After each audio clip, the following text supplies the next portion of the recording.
And this is the biggest mistake that everyone in self-improvement is doing. They're focusing on all 4 pillars at the same time when they should do this. What's up, bro? In today's video, I'm gonna give you a 4-pillar theory that I created myself over the last 3 years of being in self-improvement that can help you structure and actually put growth in your self-improvement journey. Self-improvement can be so overwhelming and so dense in information that sometimes you just have to have a structure to help you navigate it, especially if you're a beginner or intermediate in self-improvement. I can assure you that this thing will help you a ton. Here's what the theory says. There are 4 pillars, 4 foundations of self-improvement that anything you can work on can fit in.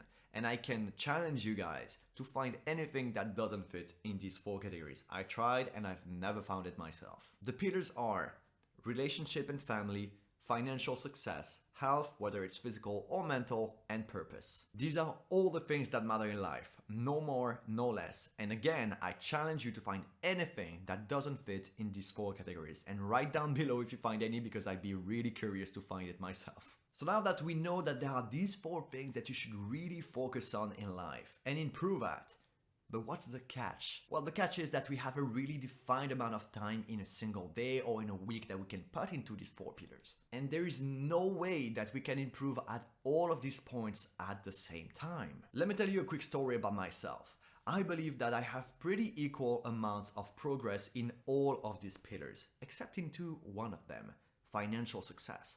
I've always been trying to build a business, yet I've never really been able to make it take off. So I would say that I am lacking into the financial success aspect of self-improvement. So once I knew that I was lacking into the financial success aspect of this whole theory, I wanted to work more on it. But there's an issue. I was going to the gym 5 times a week. I was seeing friends and family members after work, and also my girlfriend. And I was also trying to work on my purpose, do meditation, journaling, work on things that truly matter to me. And at the same time, I wanted to build a business while having a job at the side.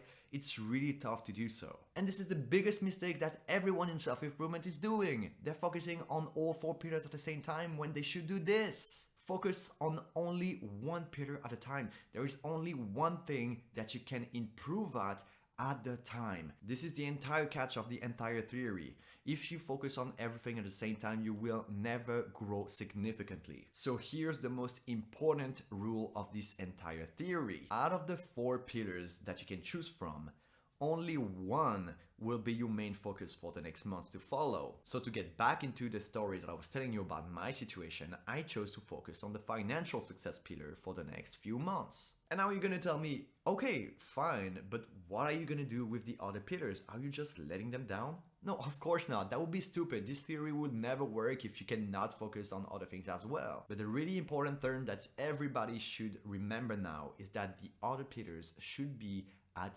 maintenance. So what does maintaining actually mean?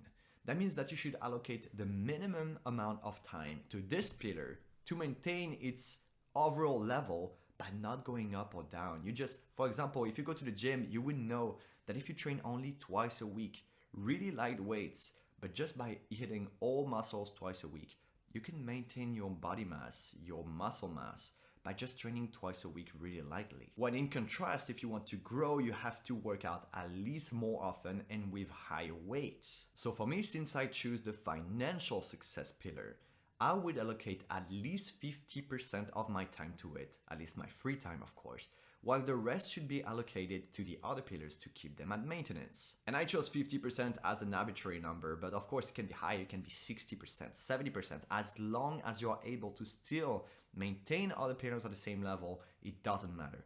If you can put 70% of your time into your main pillar, the one that you choose to work on, of course do so. And here's a tiny thing that I like to do when I choose a pillar. I write down a contract that I signed myself, a contract with myself only, with a rule that if I don't reach a certain goal by a certain date, I will have to do something. In this case, since I'm trying to work on my financial success, if I don't reach my goal, which is gaining $5,000 in profit by a certain date, I will have to donate $2,000 to charity, which goes completely against the entire point, which is for me to make more money. So I would highly suggest for anyone that is trying this new strategy to actually write a contract and sign it with themselves with a rule that will go against your entire goal if you don't reach it, which will then motivate you to actually work on it more. Now, the next step for you is to actually calculate how much free time you have in an entire week.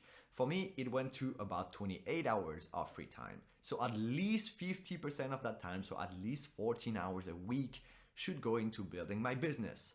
Now, if it's more, good. If it's less, not good. At least 50% of your free time goes into your main pillars, and the others stay at maintenance by keeping them at minimum like effort. Now, in tomorrow's video, I'm gonna make an entire guide, a checklist, and a step-by-step process on how you can actually choose the one pillar to work on, because it's a really important decision that you will make that would pretty much change the direction of your life for the next 3 to 6 months. Also, there is a link down below in the description with a quiz you can take that will give you an anxiety score. That is a good metric on how good or how bad your mental health is. Depending on your score, there are resources that can help you with this, and also coaching calls with me. So go and check it out, and I'll see you guys tomorrow for the other video. Take care.